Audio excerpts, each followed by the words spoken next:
শিশু যখন জন্মগ্রহণ করে সে কিন্তু ছেলে বা মেয়ে আইডেন্টিটি নিয়ে জন্মগ্রহণ করে না, সে একটা শুধুই মানুষ, শিশু।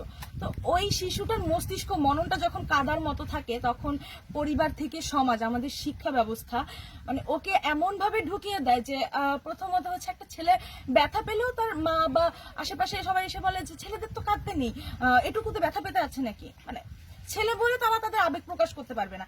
এদিকে মেয়ে হচ্ছে, মেয়ে মানে চুপচাপ হও, লক্ষ্মীমন্ত হও, কোমলমতি, মায়াবতী, মানে যত নিজেকে গুটিয়ে রাখার জন্য ট্যাগগুলো দেয়া যায় মেয়েটাকে ওইভাবে বড় করে তুলছে। একইভাবে ছেলেকে হচ্ছে তার পরিবারের দায়িত্ব নিতে হবে, তাকে রাফ অ্যান্ড টাফ হতে হবে, ছেলে মানে ক্রোধ থাকতে হবে। এই যে সমাজের এই ব্যবস্থাটা, এটা কিন্তু আমি আপনি চাইলে একদিনে বন্ধ করতে পারবো না। আর এই রেপ কালচার, রেপটা মানে আমার মনে হয় না যে যৌন চাহিদা থেকে হয়। এটা হচ্ছে যে দেখেন, রেপগুলো কিন্তু খুব বর্বর ভাবে হয়, বিধ্বংস ভাবে হয়। তো একটা ছেলে যখন একটা মেয়ে একটা ছেলেকে পাত্তা দিচ্ছে না প্রেমের প্রপোজালে, বা একটা মেয়ে তার মতো স্বেচ্ছাচারিতা করে চলছে, তখন হচ্ছে যে সবাই মিলে এই যে গণধর্ষণগুলো হয়, সবাই মিলে তাকে বোঝাতে চায় যে দেখো, মানে তুমি আমার কথা রাখোনি, আমি চাইলে তোমার কি করতে পারি। এটা মূলত ক্ষমতার বহিঃপ্রকাশ। এই ক্ষমতাটা কার? এটাই হচ্ছে পুরুষতন্ত্র। মানে পুরুষতন্ত্র যে শুধু মানে মেয়েদেরই ক্ষতি করে যাচ্ছে, ছেলেদের করছে না, ব্যাপারটা সেরকম না। আমার অনেক পুরুষ বন্ধু আছে যারা এই ব্যাপারে যখন কথা বলে, তখন তাদেরকেও এইভাবে আটকে দেয় যে তুমি মানে তুমি পুরুষ না, তোমার মধ্যে পুরুষালী ভাবটা নেই, মেয়েদের আচলে আচলে থাকো, মানে ওদেরও ওইভাবে থামিয়ে দেওয়া হচ্ছে। এই যে এখন এটা মানে এই জিনিসটাকে, এই রেপ কালচারটাকে, মানে আমরা খুব ছোট ছোট জিনিস থেকে, একটা মেয়ে যখন সমাজে সবার সাথে তাল মিলিয়ে চলে, সেটা দেখে আমাদের মেইল ইগো হার্ট হচ্ছে, আমরা নিতে পারছি না। এটাকে বন্ধ করার জন্য একদিনে কিছু হবে না।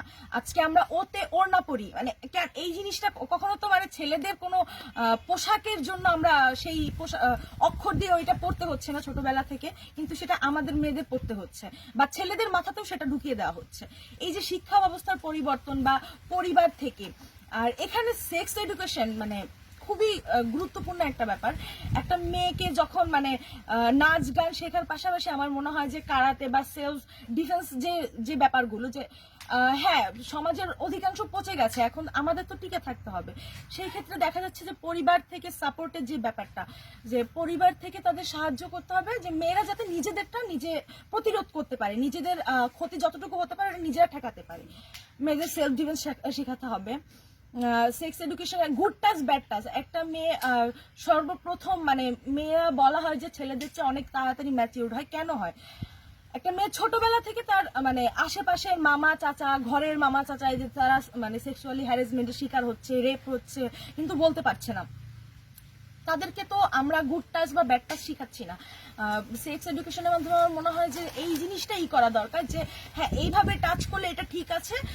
আমরা যেটা ভাবি মানে সেক্স এডুকেশন শেখানো মানে আমি আমার 2 বছরের বাচ্চাকে এখন সেক্স এডুকেশন শেখাবো, ব্যাপারটা সেরকম না। ওই বছরে যতটুকু শেখানো যায়, 2 বছরের বাচ্চাও কিন্তু রেপ থেকে মুক্তি পাচ্ছে না।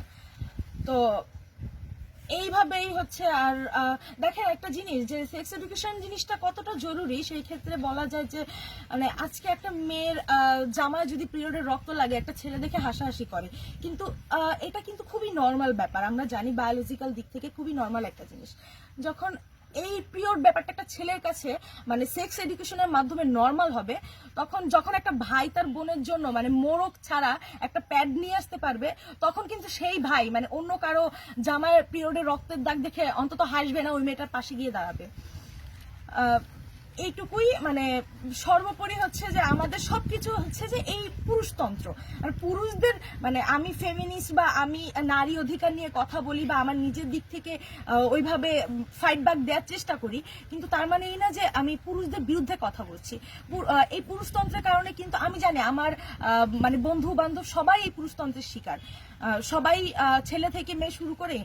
তো আমাদের যখন ভয়েস তুলতে হবে, কথা বলতে হবে, পুরুষতন্ত্রের বিরুদ্ধে কথা বলতে হবে। রেপ কালচার আপনার একদিনে হয় নাই, অতএব একদিনে যাবে না।